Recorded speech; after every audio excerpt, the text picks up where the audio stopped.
Hello everyone, कैसे हैं आप सभी। फाइनली द एनिमी चैप्टर की वीडियो आई गई। भाई 6 महीने हो गए इस चैप्टर को, इतनी डिमांड में, लेकिन फिर भी अफसोस हम बना नहीं पाए। लेकिन अब आपका इंतजार खत्म हो गया और अब हम लोग द एनिमी चैप्टर की वीडियो देखने वाले हैं। देखो गाइस, बहुत ही कॉम्प्लिकेटेड चैप्टर है, बहुत ही हार्ड चैप्टर है, लेकिन मुस्कुराइए, आप हमारे चैनल पे सबसे इजी वे में एनिमेटेड वीडियो, आपको मजा आ जाएगा भाई साहब इस वीडियो को देख के। तो लिटरली गाइस बहुत इंटरेस्टिंग वीडियो है। हर पल आपको लगेगा यार अब क्या होने वाला है, बहुत मजा आने वाला है गाइस। तो बिना टाइम वेस्ट करे स्टार्ट करते हैं द एनिमी चैप्टर। लेकिन उससे पहले भाई साहब नीचे देखो, नीचे ना मेरा चैनल है, उसको सब्सक्राइब करो और बेल आइकन को दबा दो और लाइक और शेयर करना मत भूलें। तो चलिए गाइस स्टार्ट करते हैं द एनिमी।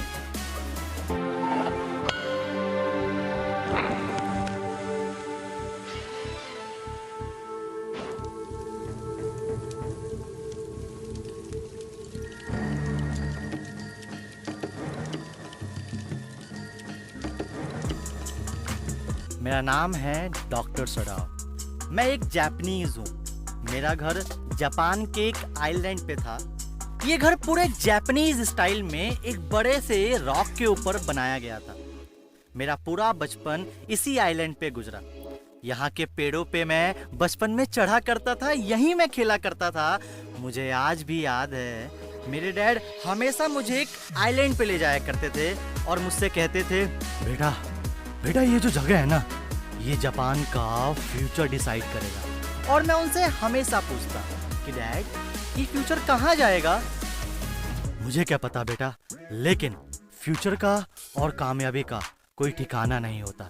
तुम जितना उसे सोचोगे वो उतना ही बड़ा होगा। ये बात मेरे जहन में हमेशा के लिए रही कि इंसान का फ्यूचर की कोई लिमिटेशन नहीं होती। आप जितना बड़ा सोचोगे आपका फ्यूचर उतना ही बड़ा होगा। मेरे डैड काफी एम्बिशियस पर्सन थे, इसलिए मैंने अपनी लाइफ में वही किया जो मेरे डैड ने कहा। ऐसा नहीं था कि मेरे डैड बहुत फ्रेंडली थे, ना, बिल्कुल ना। इवन वो तो मेरे साथ खेलते भी नहीं थे, लेकिन मैंने कभी इस चीज की कंप्लेन नहीं की, क्योंकि वो एक बहुत ही हार्ड वर्किंग इंसान थे।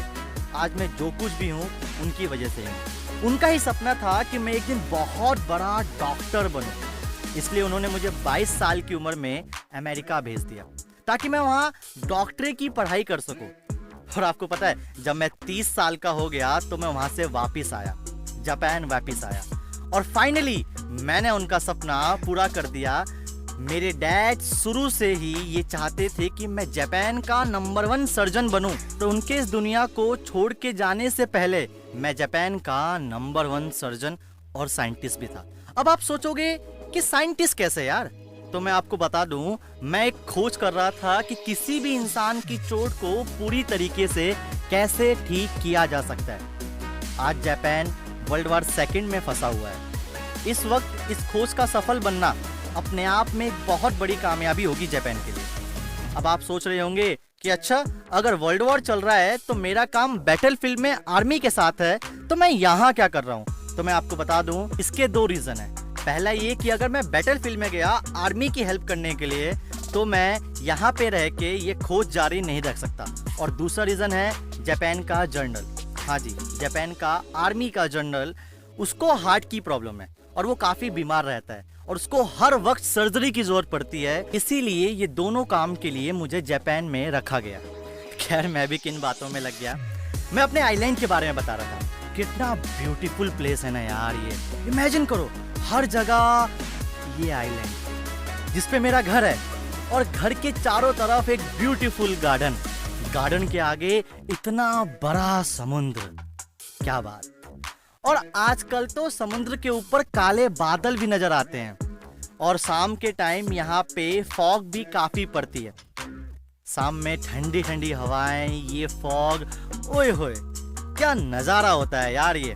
मैं रोज शाम को इस नज़ारे को देखने के लिए अपने घर के बाहर खड़ा हो जाता हूँ और तब तक देखता हूँ जब तक समुंदर से आती फॉग मेरे घर तक ना आ जाए। और जब ये फॉग मेरे घर पे आ जाती है तो मैं अपने घर के अंदर अपनी वाइफ हाना और अपने 2 बच्चों के पास चला जाता हूँ। मेरी लाइफ बहुत सुकून भरी लाइफ है। चलो यार, आज की शाम इन सब बातों में चली गई। चलें अंदर चलते हैं अपनी प्यारी फैमिली के पास। लेकिन जैसे ही मैं अंदर जाने वाला होता हूँ, मेरी वाइफ हाना घर से बाहर निकलती है। उसकी कितनी प्यारी आंखें हैं ना यार। वो उसी आंखों से मेरी तरफ देखती है और स्माइल करती है और बिना कुछ बोले मेरा हाथ पकड़ लेती है और मेरे ही तरह सामने बाहर की तरफ समुद्र की तरफ देखने लग जाती है। और क्या चाहिए यार इस लाइफ से। इतनी अच्छी वाइफ, इतनी अच्छी लाइफ, जापान का नंबर 1 डॉक्टर, परफेक्ट लाइफ। आपको पता है, मैं हाना से पहली बार अमेरिका में ही मिला था। जी हाँ, हमारी लव मैरिज हुई है। लेकिन मैंने अमेरिका में हाना से अपने दिल की बात तब तक नहीं की जब तक ये कंफर्म ना कर लूं कि हाना एक जापानीज ही है ना। क्योंकि हमारे जापान में शादी सिर्फ जापानीज से ही होती है और मेरे डैड भी इस बात को मानते हैं और मैं भी इस बात को मानता हूँ। ये तो मेरा लक है कि हाना एक जापानीज ही थी। हाना मुझे पहली बार एक अमेरिकन प्रोफेसर के घर पे मिली थी। मुझे आज भी याद है प्रोफेसर हार्ली का घर। वो काफी अच्छे इंसान थे। वो फॉरेनर्स की हमेशा हेल्प करा करते थे। उनके ही घर पे मुझे पहली बार हाना मिली और मुझे पहली नजर में ही उससे प्यार हो गया। और फिर हमने अपनी पढ़ाई पूरी की और जापान में आने के बाद अपने डैड से परमिशन लेने के बाद पूरे रीति रिवाज से हमने अपनी शादी की और आज हमारे 2 बच्चे हैं। Beautiful life. अरे यार, मैं भी क्या बताने लग गया। चलो यार अंदर चले। लेकिन जैसे ही मैं अंदर जा रहा होता हूं तभी हमारी नजर समुद्र की तरफ पड़ती है और वहां से समथिंग ब्लैक शैडो दिखाई देती है। नो डाउट ये एक आदमी था जो समुद्र की लहरों से बाहर निकला था। वो आदमी कुछ कदम आगे चलता है और फिर अचानक से गिर जाता है। सदाओ सदाओ, कौन है वो? हाना चिल्लाते हुए कहती है। एकदम से वो आदमी घुटनों के बल चलते हुए हमें दोबारा दिखाई देता है और फिर वो दोबारा से मुंह के बल जमीन पे गिर जाता है। अरे हाना, टेंशन ना लो। हो सकता है वो एक फिशरमैन हो और ये भी हो सकता है कि वो एक पत्थरों से टकरा के उसे चोट लग गई हो। लेकिन हमें उसके पास एक बार चलना चाहिए। हम दोनों जने भागते हुए उस आदमी के पास पहुंचते हैं और जैसे ही हम उसके पास पहुंचते हैं हमें ये बात समझ आ जाती है कि नो डाउट बंदे को बहुत चोट लगी, क्योंकि आसपास चारों तरफ मिट्टी पे खून ही खून था। उसका फेस मिट्टी की तरफ ढका हुआ था। वो हमारे सामने उल्टा पड़ा हुआ था। हम जल्दी से जाके उसे सीधा कर देते हैं ताकि हम उसका फेस देख सकें। लेकिन जैसे ही हम उसका फेस देखते हैं हम कांप जाते हैं। सदाओ, ये एक अमेरिकन है। हाँ ना, तुम बिल्कुल सही कह रही हो। ये एक वाइट मैन ही है। इसके येलो बाल, इसकी येलो बियर्ड। हाँ यार, शिट, ये तो एक वाइट मैन है, ये तो एक अमेरिकन है। इसकी पूरी बॉडी से खून निकल रहा है। इसके शोल्डर पे गोली लगी हुई है। यार सदाओ, क्या करें? इसकी बॉडी के हर हिस्से से खून निकल रहा है और आसपास कोई है भी नहीं। क्या करें सदाओ, क्या करें? कुछ तो बोलो यार, कुछ तो बोलो। यार हाना, मैं क्या बोलूं? लेकिन रुको, सबसे पहले इसका खून रोकने दो। तो मैं किसी पत्ते से उसका खून रोक देता हूँ और फिर खून रोकते रोकते हाना से कहता हूँ, हाना एक काम करते हैं, इसे हम दोबारा पानी में फेंक देते हैं। हाँ तुम सही कह रहे हो सदाओ, इसे उठाओ और दोबारा पानी में फेंक दो, क्योंकि इसे घर में रखेंगे तो हमें जेल हो जाएगी और अगर पुलिस को दे दिया तो 100% ये मर जाएगा। घर में रख नहीं सकते, पुलिस को दे नहीं सकते, इससे अच्छा तो ये है इसे दोबारा पानी में फेंक दो। तभी मेरी नज़र उस बंदे के कैप पे जाती है जिसपे लिखा होता है यूएस नेवी। हाना ये निश्चित ही ना प्रिजनर ऑफ वॉर है। जरूर ये वॉर में कैद किया गया सिपाही है ना। जल्दी बताओ यार, क्या करें इसका? अरे बता तो दिया, उठाओ और फेंक दो इसको। फेंक दो? अकेले कैसे फेंक दो? तुम भी तो उठाओ। मैं नहीं उठा सकती इसे, मैं नहीं करने वाली टच वच इसको। यार मैं कैसे उठा दूं इसको? तुम भी तो आओ। यार हाना, अगर ये ठीक होता तो मैं बिना किसी हिचकिचाहट के इसे पुलिस के हवाले कर देता, because he is my enemy. Even all Americans are our enemies. मुझे इनके फेस से ही नफरत है, लेकिन क्योंकि ये घायल है और मैं इसे यहीं छोड़ने में हिचकिचा रहा हूं। हाना अगर तुम कहो तो इसे हम अपने घर पे लेके चलें, इसका इलाज करें। अच्छा, और अगर सर्वेंट कुछ पूछेंगे तो हम क्या कहेंगे सदाओ? अरे तो कह देंगे ना कि हम बस इसका थोड़ा सा इलाज करेंगे और बाद में पुलिस के हवाले कर देंगे, और फिर हम उसे उठाकर अपने घर पे ले जाते हैं। लेकिन सदाओ, इसे हम रखेंगे कहाँ? इसे हम अपने डैड के रूम में रख देते हैं। जब से डैड गए हैं तब से वो रूम भी खाली है। वो रूम इसके लिए ठीक रहेगा। वैसे भी ये रूम जापानीज स्टाइल का है तो कंफर्टेबल भी होगा। और फिर हम उसे रूम में रख देते हैं। सदाओ, तुम्हें नहीं लगता ये बहुत गंदा है? इसकी बॉडी देखो, हर तरफ ब्लड ही ब्लड। हाँ, तुम बिल्कुल सही कह रही हो हाना। हमें पहले इसे साफ कर लेना चाहिए। एक सेकंड, हमें से तुम्हारा क्या मतलब है? मैं तो नहीं करने वाली इसे साफ वाफ, मैं तो टच भी नहीं करूंगी इसे। अरे हाँ हाना, तुम और मैं इसे साफ नहीं करेंगे। हम नौकरों से कहते हैं ना, ये काम वो करेंगे। एक काम करो, तुम जाके यूमी से कह दो कि कुछ देर के लिए बच्चों को छोड़ दे और यहाँ आके हमारी हेल्प करे। तब तक मैं इसके ब्लड को रोकने का उपाय करता हूँ, कहीं ऐसा ना हो ये मर मरा जाए।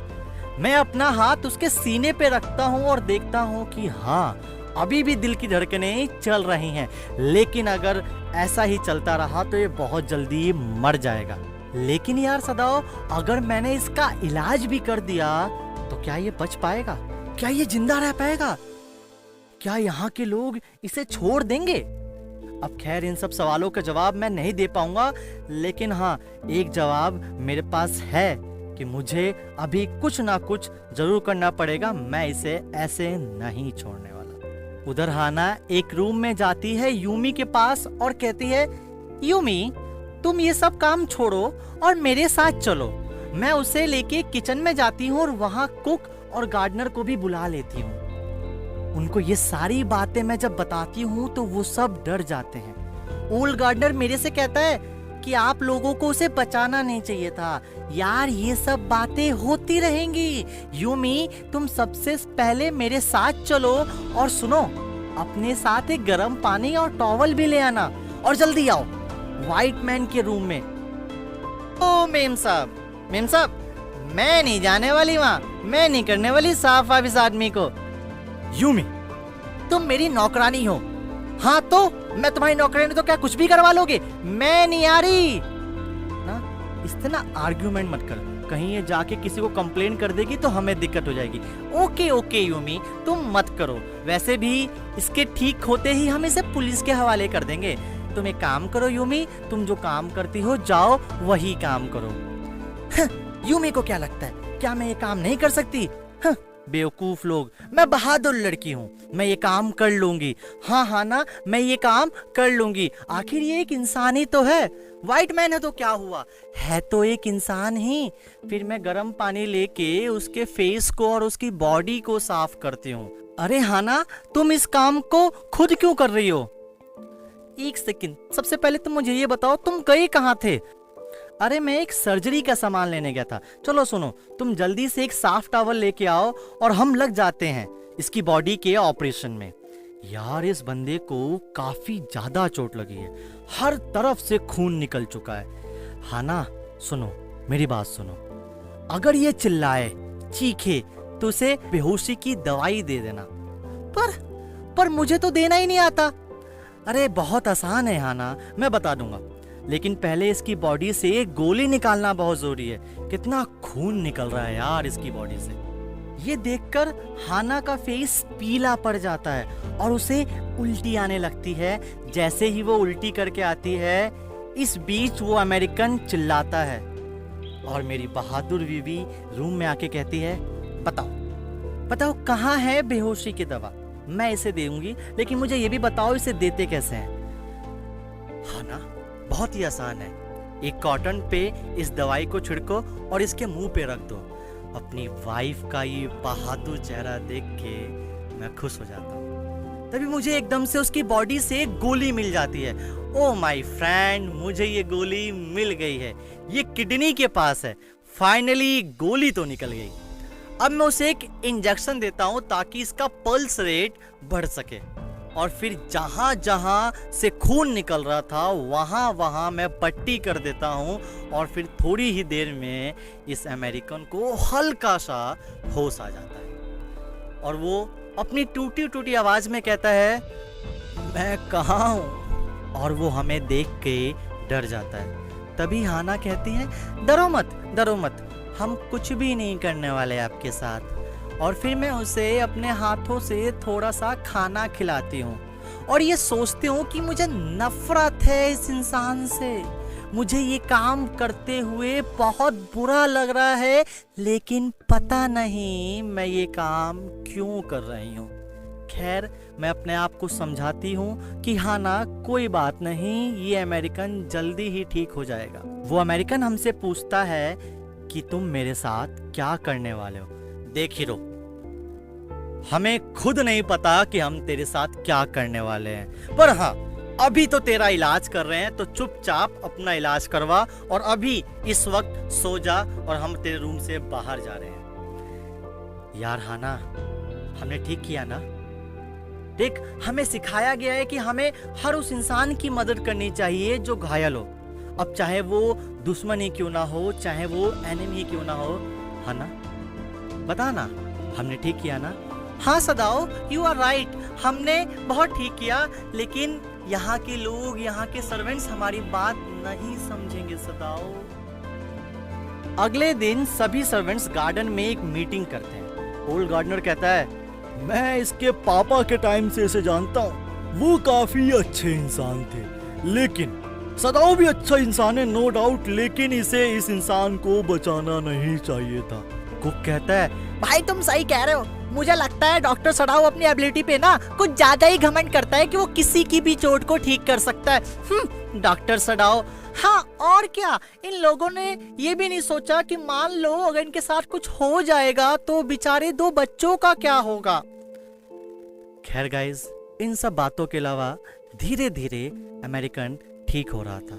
आज इसको आए हुए 7 दिन हो गए हैं और 7वें दिन 2 इंसिडेंट होते हैं। पहला ये कि सभी सर्वेंट्स हमारे पास आते हैं और कहते हैं कि जब तक ये अमेरिकन यहाँ रहेगा हम आपके घर में नहीं रह सकते, और सभी सर्वेंट अपना पैसा लेके चले जाते हैं। और यूमी जाते जाते कहती है, ओ मेम साहब, अगर बच्चों को मेरी याद आए तो आप मुझे बुला लेना, क्योंकि मुझे भी इनकी बड़ी याद आती है।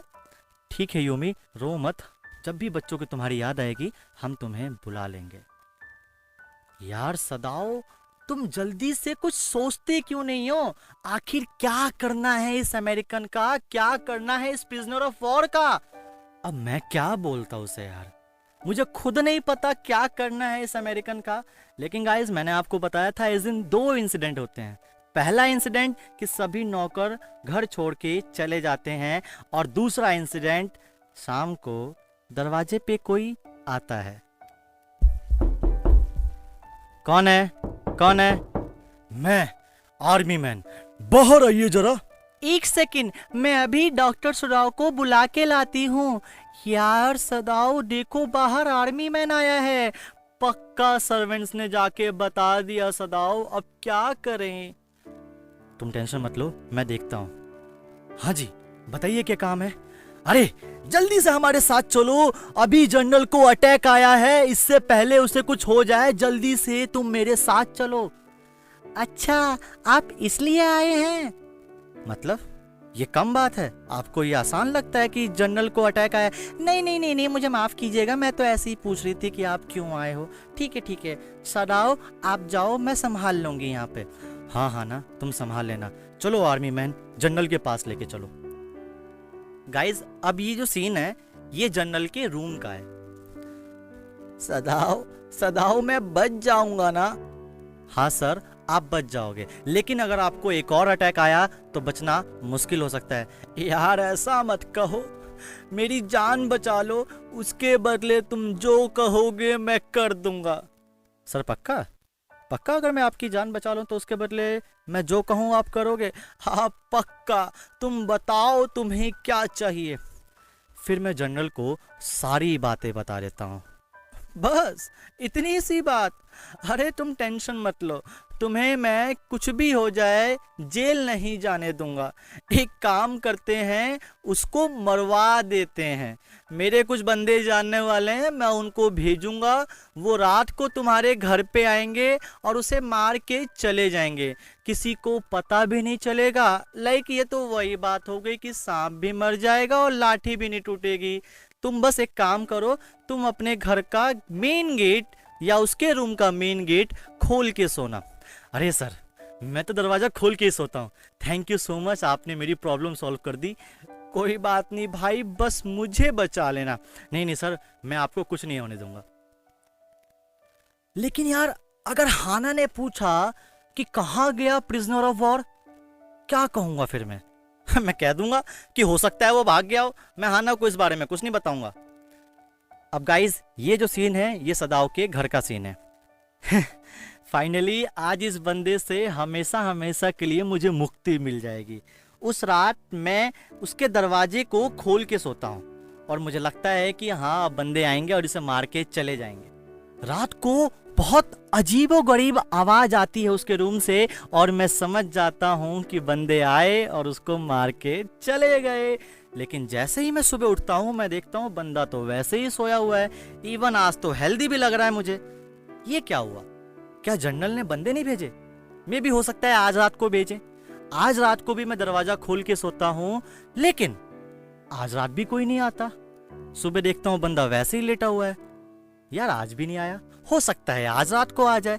तीसरे दिन भी मैं दरवाजा खोल के सोता हूँ और आज तो हवाएं बहुत तेज चल रही हैं। आज बाहर तूफान आने वाला है।